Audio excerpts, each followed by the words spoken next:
Dun dun! Let the binge session continue. It's part 2 of the Great Pop Culture Debates Best Netflix Original Series episode. I'm your host, Eric Resniak, and I'll be streaming all the arguments with my panel Curtis Creekmore, Carissa Kloss, and Kevin Dillon. If you missed part 1, hit the back arrow on your remote now and get up to speed. Fully recapped? Then let's carry on with the Sweet 16.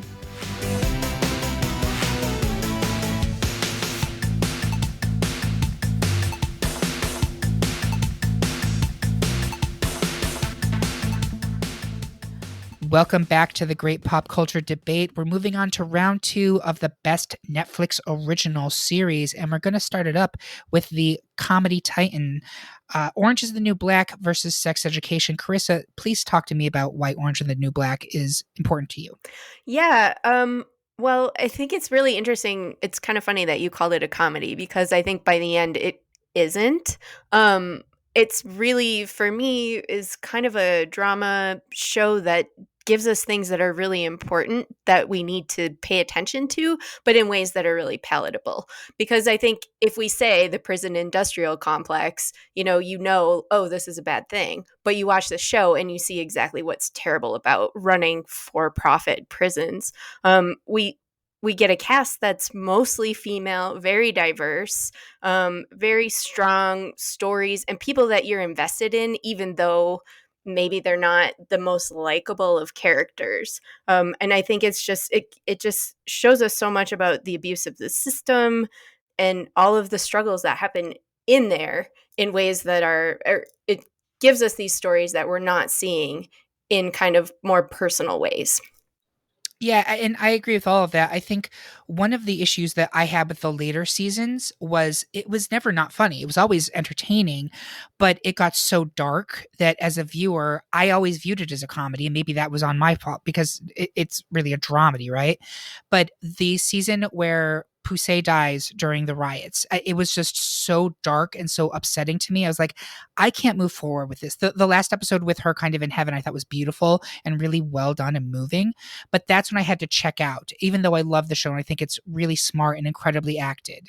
I think it's really important that they did that episode and showed her death because it was really hard. Like that is an I can't breathe moment that you're seeing dramatized, but that is what was happening. And it was so hard. Like I was emotionally wrecked when I went through that episode. And it was really hard for me to continue, but I knew I had to continue all the way through the series because it was doing these things that were making me uncomfortable, but were really important. And I think to the show's credit, the show really kind of swung away from Piper, who, at least when I was watching it, became less and less likable as it went along, and really started to focus more on the women of color who are disproportionately in our prison system anyway. And that's when I thought the real meat and the soul of the show started to come out. That's what I was gravitating toward. Agreed. I think using a white woman, and there's not to talk about the source material for this, but like using a white woman's story as kind of the gateway to tell these stories of much more marginalized people and identities works just because it's a gateway. And also, yeah, that character is very unlikable. And the less screen time she gets, the better the series does, I think. I can believe it. And you thought that it wrapped up well. I do, and I can talk about this in further rounds if you want to postpone That's that. fine, because I think that's going to be appropriate, as I believe we are moving on, unless anyone wants to object to Orange is the New Black's moving on over Sex Education. Not at all. Mr. Kevin? Nope. All right. So we're moving on to Mindhunter versus Grace and Frankie. And Kevin, I want you to talk to me about what makes elderly women making vibrators worthy of our consideration. Well, you just said it. Although I do think both it and Mindhunter are fantastic shows. I think I actually moved Mindhunter forward, but I want to speak to Grace and Frankie because we haven't gotten to chat about that yet. It's just hilarious, and it's really great to see Lily Tomlin and Jane Fonda selling us vibrators at the age of, in their 70s, and going on Shark Tank and finding their own voices as older women and what that means. And there's some really sad moments too in the show, but it's really a great show about family and one of those shows that makes you think about and feel like you're in an old sitcom, which is fun to have that around. I agree. To me, it actually almost felt almost like a play more than it felt like a sitcom. Yep. But in a good way. And even though it kind of has those old school sitcom trappings, it was such a now show. It Right. was so important to the current American demographics. You have the elderly population, it's dealing with LGBT issues, it was dealing with racial issues, it was dealing with sexuality in an aging population, which, like, tell me the last time we've talked about that. What, Golden Girls? Yep. Yeah. And even then it was used as a joke. Yeah. Like, it was taken very serious here. And I loved really everything about that show. I thought it was brilliantly written and brilliantly acted. The supporting cast also I thought was outstanding. Yeah. Yeah. Does anyone else have anything to add, or does anyone want to advocate for Mindhunter advancing over Grace and Frankie? I mean, I like I said, I would probably pick Mindhunter. What did the rest of you move forward in this? I went forward with Grace and Frankie. Grace and Frankie. Yeah, I chose Grace and Frankie too. And I get that. It's a show that you all have seen, so like it makes sense for that to move on in that case. This is going to be a thing I'm going to be saying through the rest of this, but I think that representation is really important. And Grace and Frankie, as someone who identifies as woman, is something that I thought was really important, especially because they are, as you said, they are aging humans and we see them as sexual beings. And that is normally what post 40 women are, the demographic that doesn't matter. So directly focusing a show on that, I think, is really important.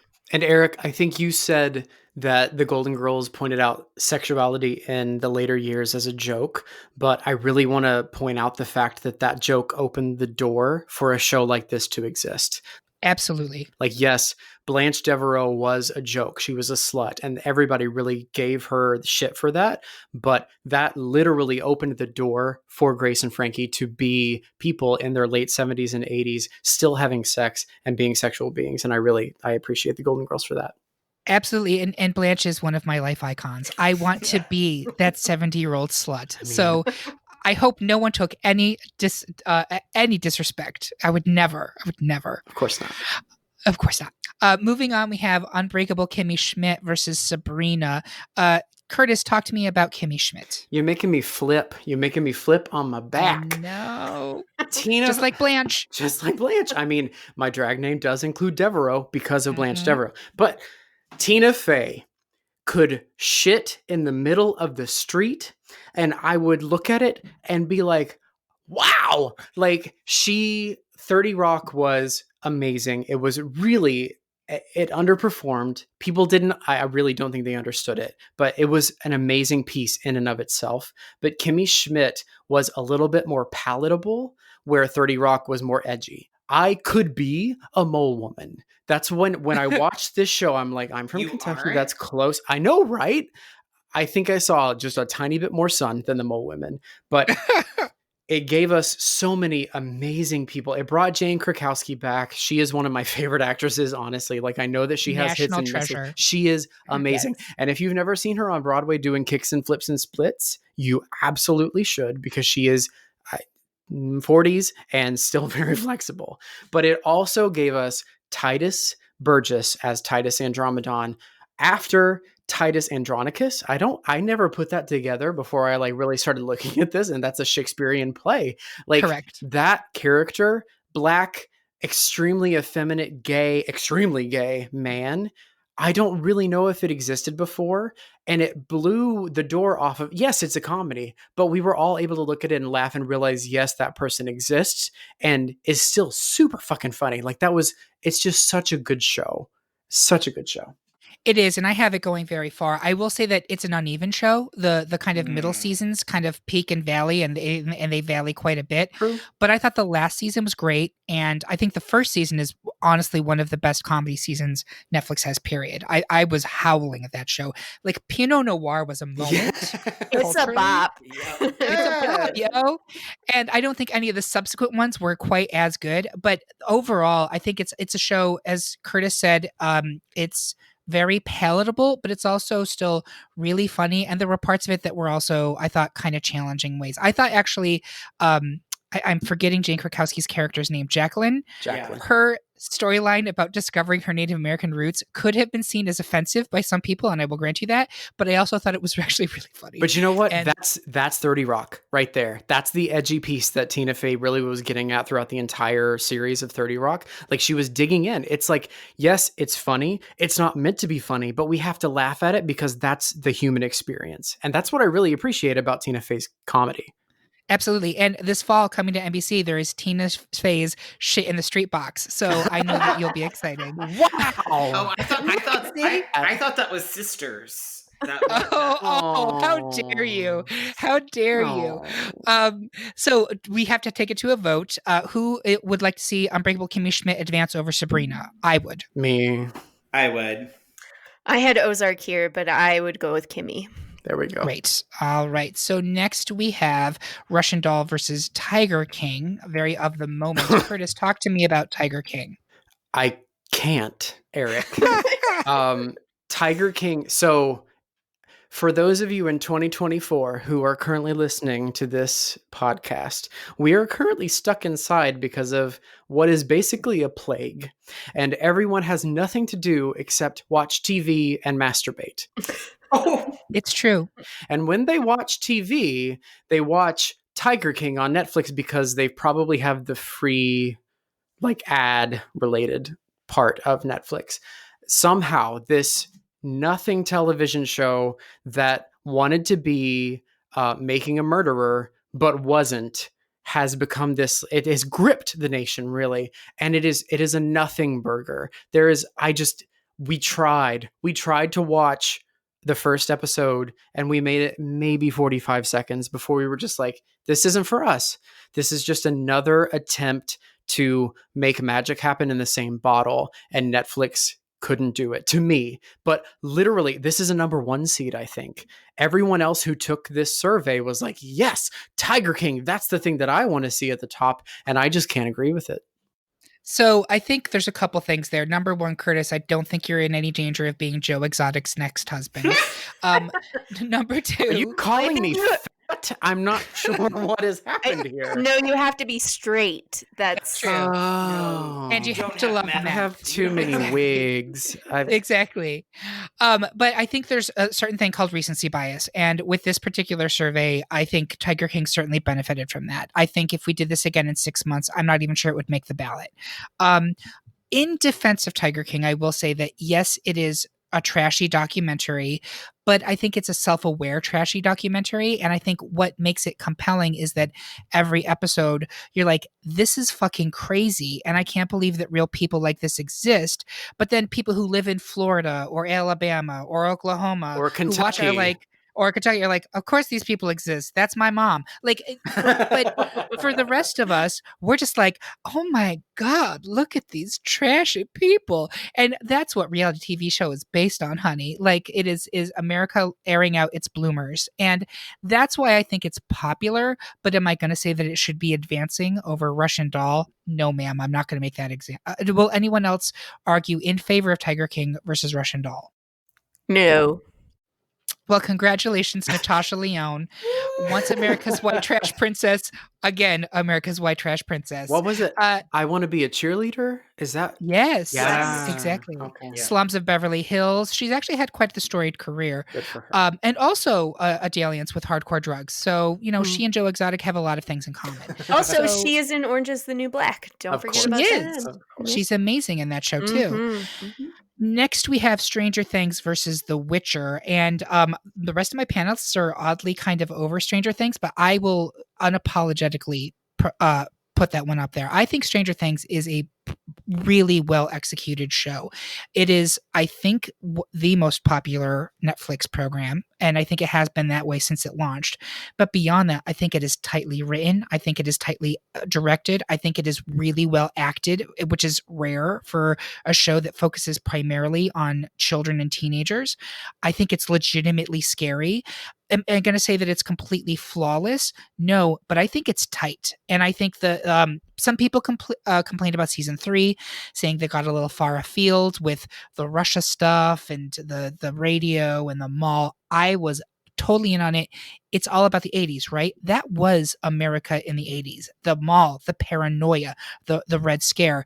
I think it's if you lived through the 80s as someone who is the age of those kids, which I did, I think it's great. I literally I think it is a really strong show, and I'm so excited to see where it goes from here. We have it up against The Witcher, which Curtis, do you want to speak in favor of it, or do we just want to talk about Henry Cavill's bare ass again? That is literally what I was going to remind you of, and Yeah. wonder and question how you could turn against it. So could you defend yourself, please?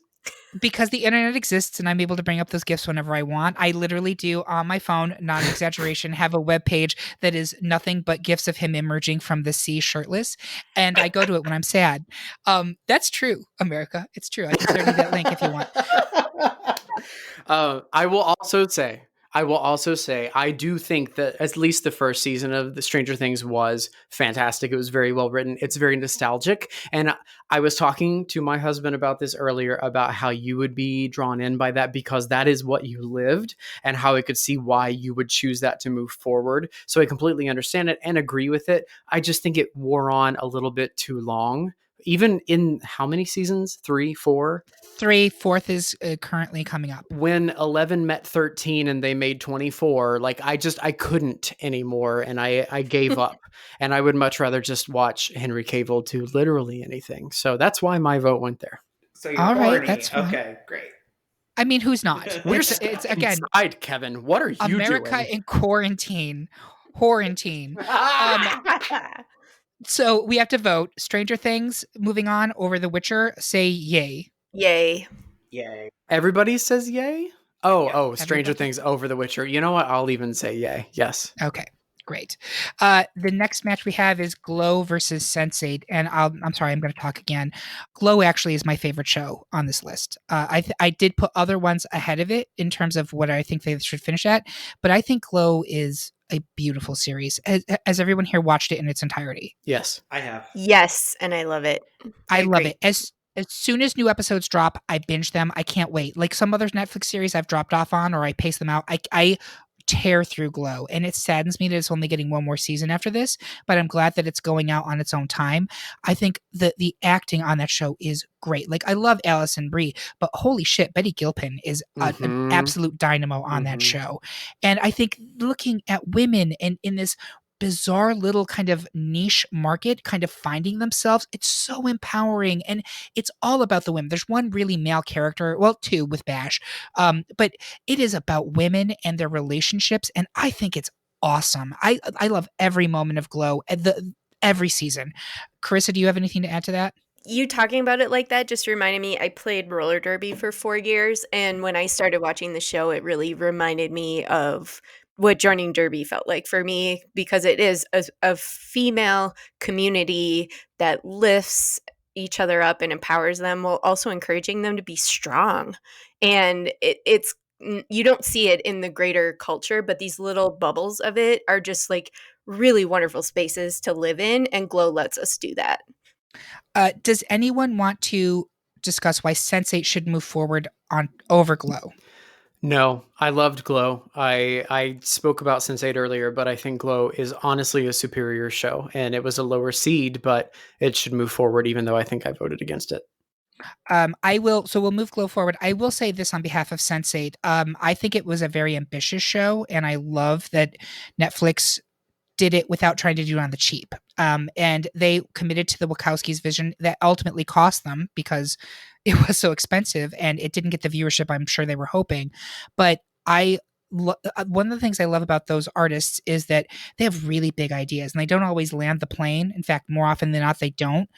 But I will take a big idea that has landed poorly over a kind of rote expected story anytime I can get it. And if you did enjoy Sensei, I want to put in a plug for Cloud Atlas, which is also by the same directors and writers, which is deeply flawed. It's a film, but it kind of waves in space and time and connectedness instead of just space. And there are huge problems with that movie, but it's also really, really cool in a lot of ways. So we will be bidding Sensei adieu earlier than I expected, much like the show itself. But I have nothing but respect for it and the Wachowskis. Queer Eye versus Big Mouth. This seems like an odd battle, but does anyone want to speak on why Big Mouth should not advance over Queer Eye? I mean, I just really think that for me, a lot of times it comes down to what is your body of work? And if you're putting one really good season up against 4 really solid ones, who do you pick in this realm? But I think this one's tricky because Queer Eye's one more season than Big Mouth, but also has the Japan one, Well, which I haven't watched, and I'm a Queer Eye fan. So I think this one's a tricky battle. I have Queer Eye advancing, but I could go either way here. Anybody want to speak on behalf of Big Mouth here? it's just such an amazing show. I love them both. I completely forgot about the Japan expedition of that show because it was almost cringeworthy. We started watching it and stopped because it's like, why are we as Americans trying to force our culture and belief system on another culture that does not have that already? Like, America is different than literally anywhere else in the world in that we have been able to open ourselves up and create at least a tiny space for the LGBT population to exist, where that really doesn't happen anywhere else. And I actually had an issue with Queer Eye trying to make that happen in another country, and we just shut it off. Big Mouth, I still watch for that reason because it is still a go-to. It's still funny. They're still building these characters out. They're still going through puberty. It's still interesting. So I think I actually picked Queer Eye, but I would be happy to switch over to Big Mouth. Kevin, do you have anything to add there? I'm Team Big Mouth. I think Big Mouth is progressive, and we talked about it in the last round. I just think it is. Big Mouth versus BoJack was a tough one because I think they're both very high up on quality for me, whereas in this round, I think Big Mouth is just a very consistent, well-made, very funny, meaningful show. Yeah, I'm going to take their side on this one, Carissa. Sorry. So I think we're moving Big Mouth forward. Much love to Jonathan Van Ness and to Anthony and his avocados, but Toast, avocado toast. avocado toast. The last matchup for round 2, I think, is going to be a slam dunk, and that is House of Cards versus The Crown. Kevin, talk to me about The Crown. It's the Crown. It's the Crown. No, I remember watching a preview for this, and I was like, oh, really? Again, we're gonna do this when it first started, and I was like, all right. And then I had heard really good word about it, and I know some people started the show and wasn't their bag. But from episode 1 and the intricacy of the coronation of the queen, to seeing Vanessa Kirby play her sister, Margaret, in the first, she's iconic. I mean, amazing. She's just perfection in that show.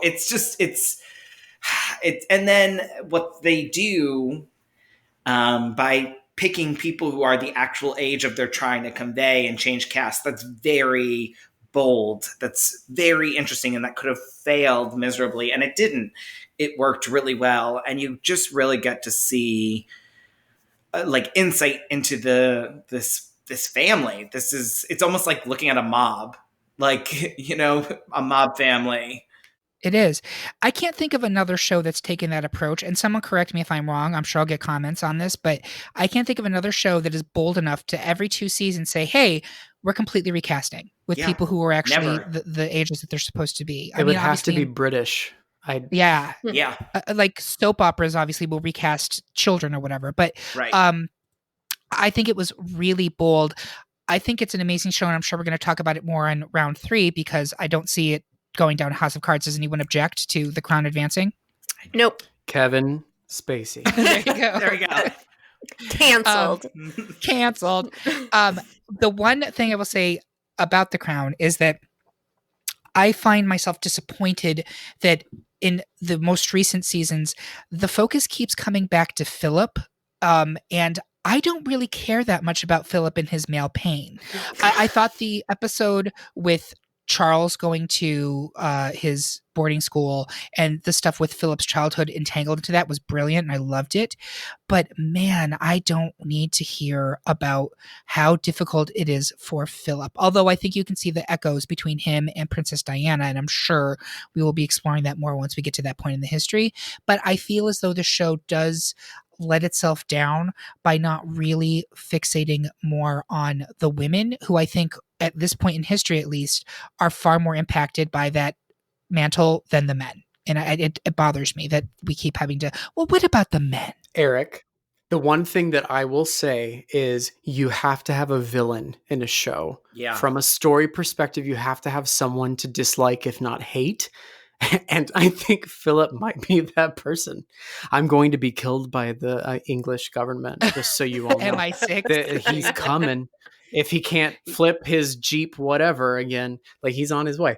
But I do think that, like, as you were saying it, I was like, well, you have to have someone to hate. Who do we hate in this show? And it's the men. It's a juxtaposition. How do you mean? It's the juxtaposition of masculinity. What they're actually doing is they're pointing out the flaws in the perception of masculinity comparatively to who the queen is. And like his intimidation of her because he is a man. And like, I think you're seeing this guy who is like an ass. Like you're seeing the problems of problems in misogyny and masculinity that kind of take over people's mindsets. That's a good point. In that, especially in like the 60s and the 70s, Yep. For a man who was in a position, who comes from a family that had been in power, to then basically take a ceremonial role must have been really kind of socially castrating for him. But again, like, I don't fucking care. Like, I want to know more about Liz. I want to know more about Princess Margaret, who is like my ride or die. I think, to get to your point, Curtis, that we always need a villain. I think that maybe sometimes the showrunners want us to dislike Margaret, and I'm like, never. Like, never. I am fully on Team Margaret at all times. I bought a 7-foot bright pink Christmas tree to name her Princess Margaret, and then the short little regular green one is Queen Elizabeth. Like, that's why I love that show. That's what I'm looking for.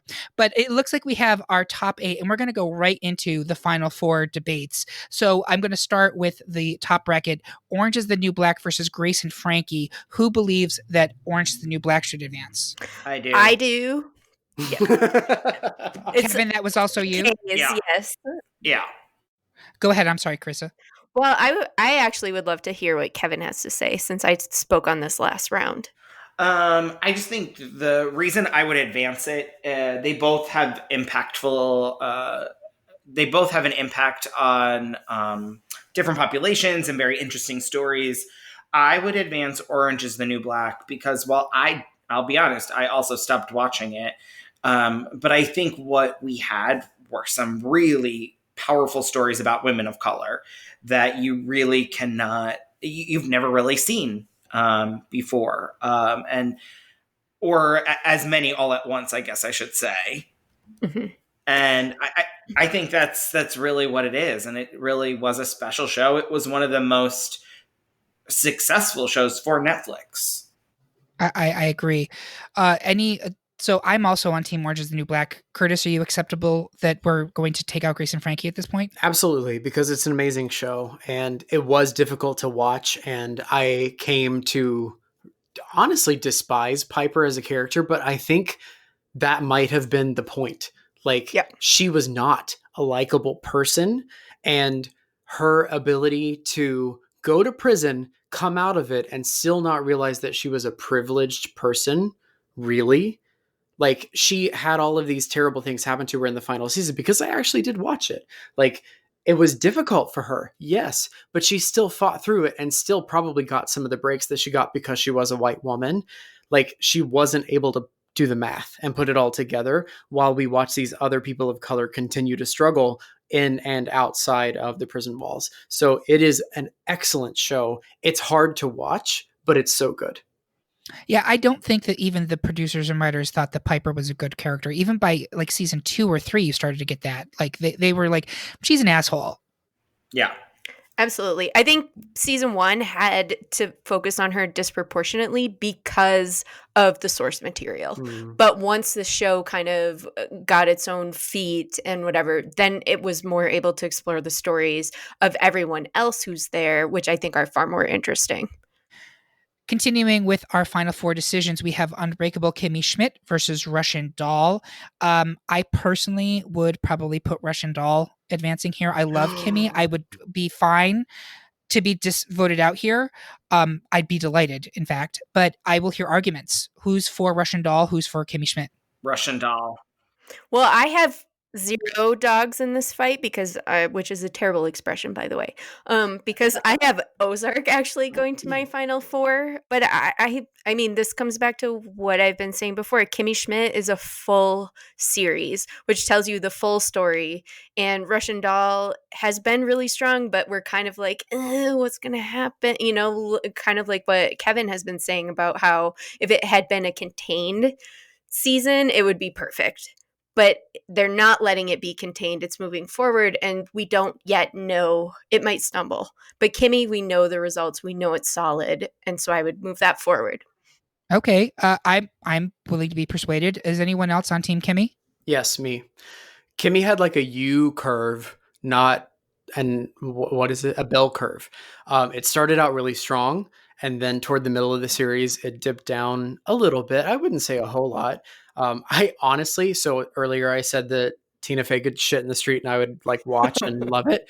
The worst episodes for me were the ones where she played the lawyer. Like it was difficult to watch. But like when she's behind the camera and producing and directing people they should be, it's amazing. And it came back in the end. Like it's a truly great series. I cannot talk to Russian Doll. I have not seen it. I do love Natasha Lyonne and I do plan to watch it. But Kimmy Schmidt is like, if you think of Netflix, that is Kimmy Schmidt. Like that is one of the shows that you connect to the Netflix brand. That's why I moved it forward. Kevin? I mean, I don't know. That TV movie that's coming out looks pretty damn terrible. That they have coming out soon. It hasn't aired, so we cannot count it against it. But it looks really bad. But it is. Kimmy Schmidt was a really solid show. It is a solid show. I love the first season, and I think I picked Russian Doll, but Kimmy Schmidt is still very good too, so I'd be fine if that's the direction we end up going. Okay, it sounds like we're going with Kimmy Schmidt. Next, we have Stranger Things versus Glow. I know I was talking about how much I love Glow, but personally, to me, I'm putting Stranger Things forward here. I'm the opposite. I am. Yes. No, Glow. Really? Glow. Sorry. All right, tell me about it. Get into it. Kevin, go, because I've already talked about how much I hate that show. What? Stranger Things. Do you want me to go against Stranger Things or for Glow? It's not Both. the same. Both. Okay. Both. So I think Glow is the superior show. It's 3 seasons that are spectacular explorations of gender. Like you said, Eric, in an industry for women that is not necessarily something that's always perpetuated with them. I think you have a great cast, really funny. Gina Davis's boobs. That's right. I mean, what more can you ask for? I think the first season of Stranger Things was very, very, very good. Popcorn, fun TV. And then I think season 2 was a real stinker. And I actually liked season 3. I actually thought season 3 might even actually be their best season because I thought it was really weird and interesting and very 80s. Mm-hmm. It's just such an inconsistent show. Interesting. It really is. It's peaks and valleys exist, whereas I think Glow is consistently beautifully written, directed, acted. The fights, the wrestling matches are amazing. They're great. It's clever. It's the real deal. All right. This is compelling. Anyone else want to speak to it? Kevin did it. Yeah. Eric, have you flipped? Have we turned you on the mat? It technically doesn't matter because you guys had the votes to put it through, but you've got me in a full Nelson, and I am tapping the mat. Glow over Stranger Things, and the last of the final 4, and I think this is going to be an easy one. Big Mouth versus The Crown. I think The Crown gets it. Yeah, absolutely. Easy. Carissa, do you have any objection? I mean, I had Queer Eye here, but I fully go with y'all. Also, I have not seen the most recent season of The Crown. So I'm still only on the first 2, which I've seen and loved. And this is one of those shows that I kind of like, unlike you with Glow, new episodes come out and I'm like, this is really good. I need to hold this, to watch it. And also this is one that I'm watching with my husband. So we have to carve out the time and that makes it harder. So you've yet to see Helena Bonham Carter?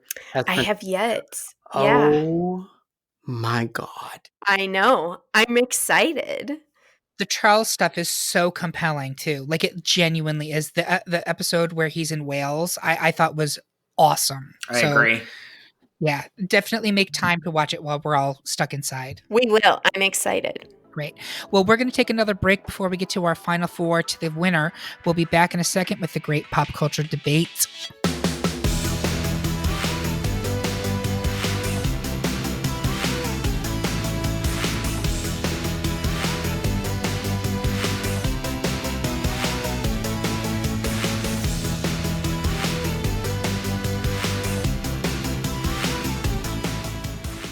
Welcome back to the great pop culture debate. Best Netflix original series. We are at the final four. Can you believe it?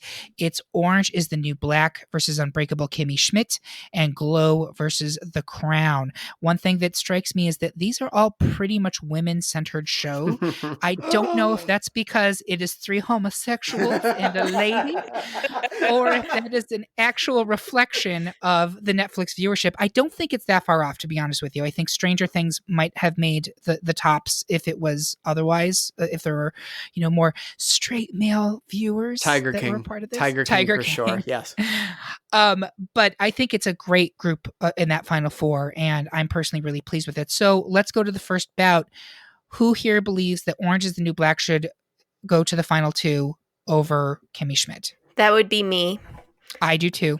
Yeah, I mean, I think on top of all the things we've been talking about and representation being very important, Orange is the New Black versus Kimmy, these are two series that have completed, but I think Orange is the New Black is just going to have a longer lasting impact, whether it's known that this is why people are caring about these issues doesn't really matter, I think. But we are talking about, people of color and in the prison system and the abuse of guards in the prison system and a lot of those other things, especially now as we're dealing with, viruses that are whipping through places, including the prison system, and targeting these people that we don't see but are very vulnerable. Yeah, and I will say that Orange is the New Black has a gravitas to it. It has, like, 10 years from now, we will look back at TV from this time.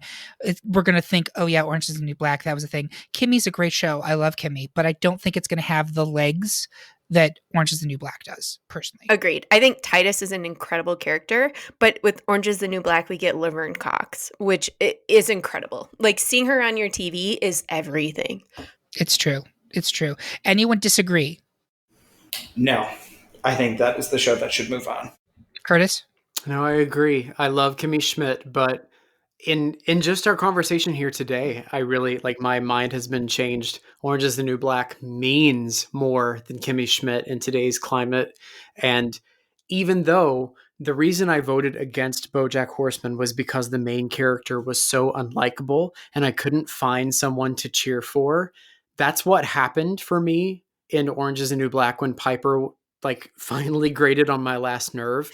But the show understood that it needed to switch the focus from this privileged white girl to these people who are struggling every single day, who are of color and of various sexual orientations and gender identities. And there are so many different diverse people in the prison system in America who are struggling. This show shines the spotlight on that to the public in a time that is so very necessary. So I am completely okay with it moving forward. I'm also going to add, in terms of reconsidering the show, which you kind of just mentioned, I personally went into this thinking, Orange is the New Black was great for the first few seasons. I kind of got tired of it. It became too dark for me. I stopped watching. But this conversation has made me realize, number one, that was kind of the point. They wanted to be confronting. They wanted to make you actually view these people who were in these dire situations, because that's really happening in real life. And then number two, I thought to myself, would I and society at large be so dismissive of this show if it wasn't almost entirely women focused? This is something that I harp on a lot, but I think that American society is really quick to judge and disparage things that are women focused and give them way more grief than they would male focused things. And this is making me realize my own kind of inadvertent prejudices against the show, that I'm now going to go back and make sure that I finish it too. I gave up after season 4. So thank you, everyone. So for our final bout, we have Glow versus The Crown. And we've been hyping Glow. I love Glow, but in this one, I'm going with The Crown. Any objections? None at all. I had Queer Eye here, so this is in what I mean.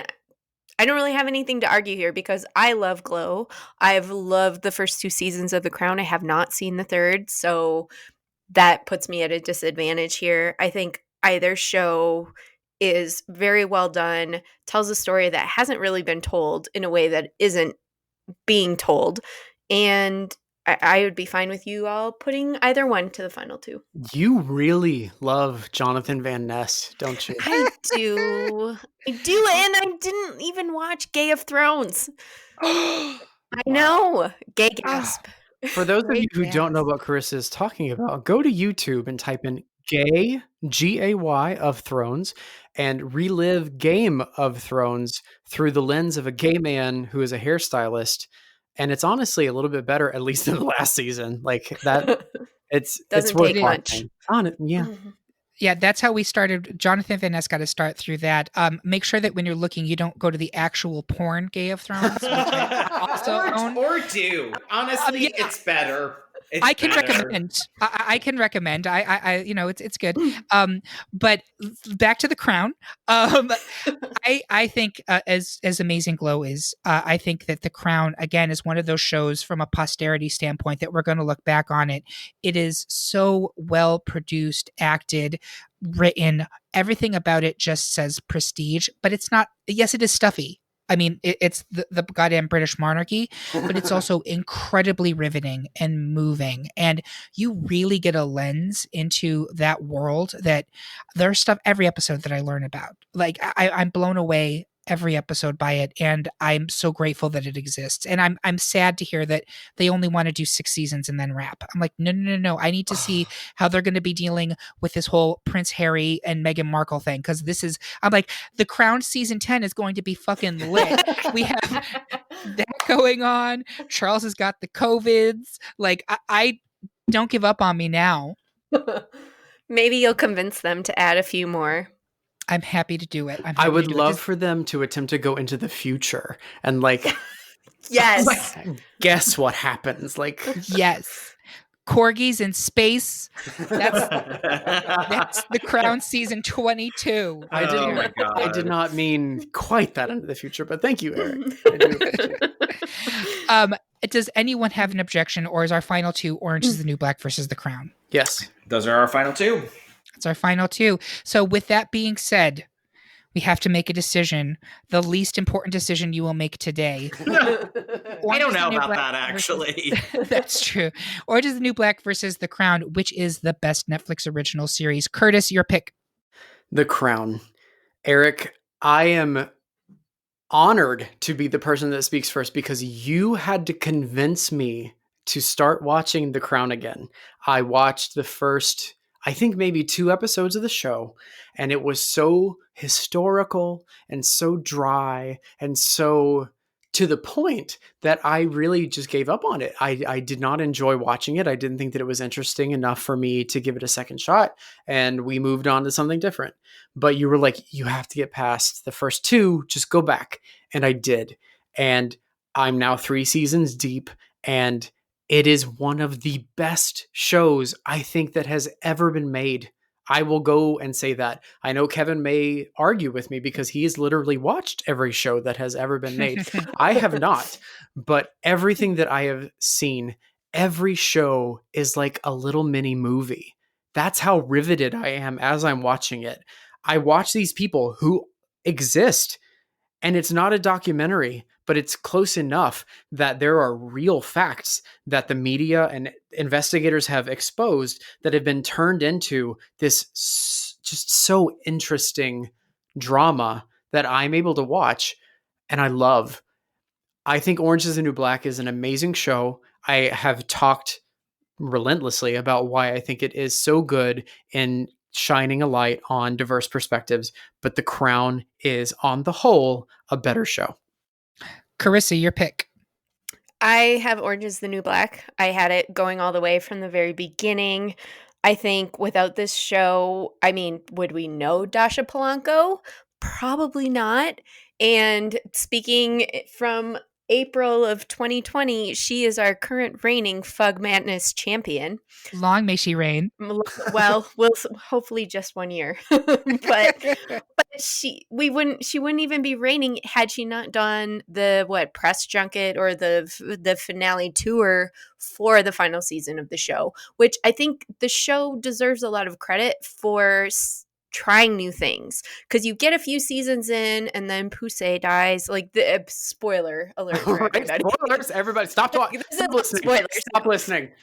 So you get a few seasons in and then that happens and it's really hard. And then there are other, like, I think it's the next season that is set in just a few days, the prison riot. Yeah.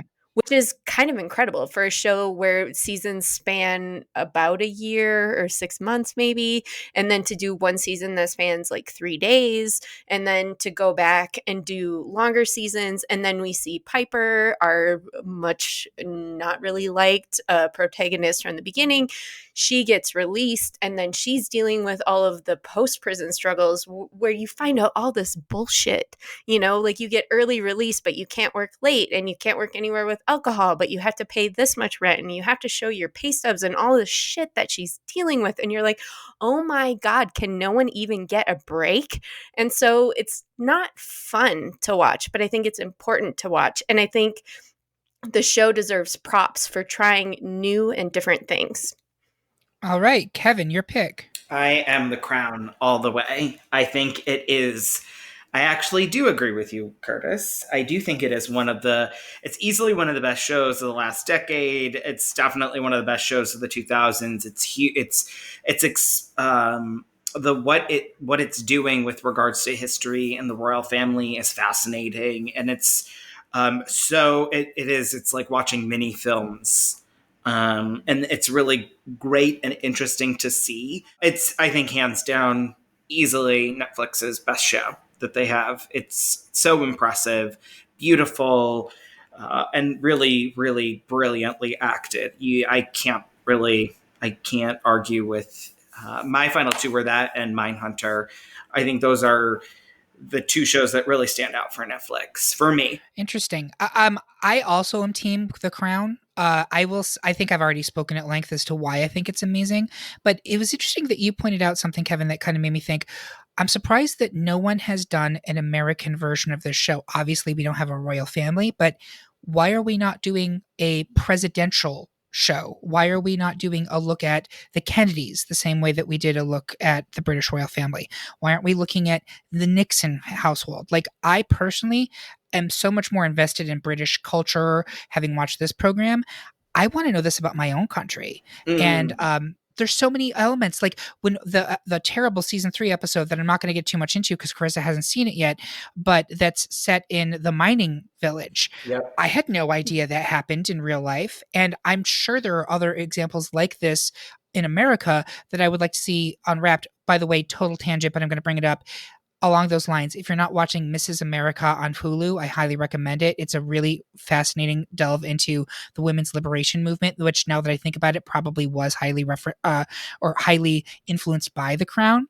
But yeah, I think it is an amazing show. And I'm sorry, Carissa, we have 3 votes to your 1. So we are enshrining The Crown as the best Netflix original series. Long may she reign.